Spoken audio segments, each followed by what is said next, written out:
മൂന്നാറിനടുത്തുള്ള ദേവികുളത്തെ ലോക്ക്ഹർട്ട് എസ്റ്റേറ്റിലാണ് quadcopter drone ഉപയോഗിച്ചുള്ള പരീക്ഷണത്തിന് തുടക്കമായത്. ഹാരിസൺസ് മലയാളം ലിമിറ്റഡും ട്രോപോവർക്സ് കമ്പനിയും സംയുക്തമായാണ് പരീക്ഷണം നടത്തുന്നത്. തോട്ടത്തിൽ നിന്ന് ശേഖരിക്കുന്ന പച്ച തേയിലക്കൊളുന്ത് വെയ്മെന്റ് സെന്ററുകളിലേക്കും ഫാക്ടറികളിലേക്കും അതിവേഗത്തിൽ എത്തിക്കുകയാണ് ലക്ഷ്യം. ദുഷ്കരമായ ഭൂപ്രകൃതിയുള്ള തേയിലത്തോട്ടങ്ങളിൽ തൊഴിലാളികളുടെ ജോലിഭാരം കുറയ്ക്കുക, ഗതാഗതത്തിന് വേണ്ട സമയം ലാഭിക്കുക, അതോടൊപ്പം കമ്പനിയുടെ ഉൽപാദനക്ഷമത വർദ്ധിപ്പിക്കുക എന്നിവയാണ് പദ്ധതിയിലൂടെ ലക്ഷ്യമിടുന്നത്. To move towards mechanization, this is mainly to overcome the labor shortage in the industry. And now 2 years back we were the first to implement battery operated tea harvesters, and now we are harvesting tea with a 100% mechanized way.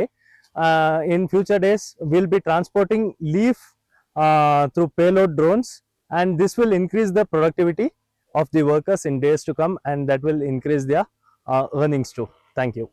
നിലവിലെ പരീക്ഷണം വിജയകരമായാൽ കൂടുതൽ ഭാരം വഹിക്കാൻ ശേഷിയുള്ള quadcopter ഡ്രോണുകൾ എത്തിക്കാനാണ് കമ്പനിയുടെ തീരുമാനം. തുടർന്ന് ഹാരിസൺസ് മലയാളം ലിമിറ്റഡിന്റെ എല്ലാ എസ്റ്റേറ്റുകളിലേക്കും ഈ സംവിധാനം വ്യാപിപ്പിക്കാനും പദ്ധതിയുണ്ട്.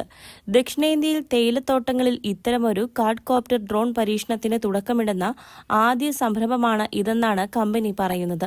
ഡ്രോൺ സംവിധാനം നിലവിൽ വരുന്നതോടെ ചുമട്ടുഭാരം കുറയുമെന്ന പ്രതീക്ഷയിലാണ് തൊഴിലാളികൾ. எங்களுக்கு பிரயோஜனம் சார். கொழுந்து எடுத்துகிட்டு போகும்போது எங்களுக்கு 10 கிலோ எக்ஸ்ட்ரா வெட்டுவோம். நாங்கள் கம்பெனினால எங்கள் எடுத்து போகும்போது கூட 10 கிலோ ஒரு நிறையில் போகும்போது 100 நிறைய சேர்த்து வெட்டி கொண்டு வந்துடுவோம்.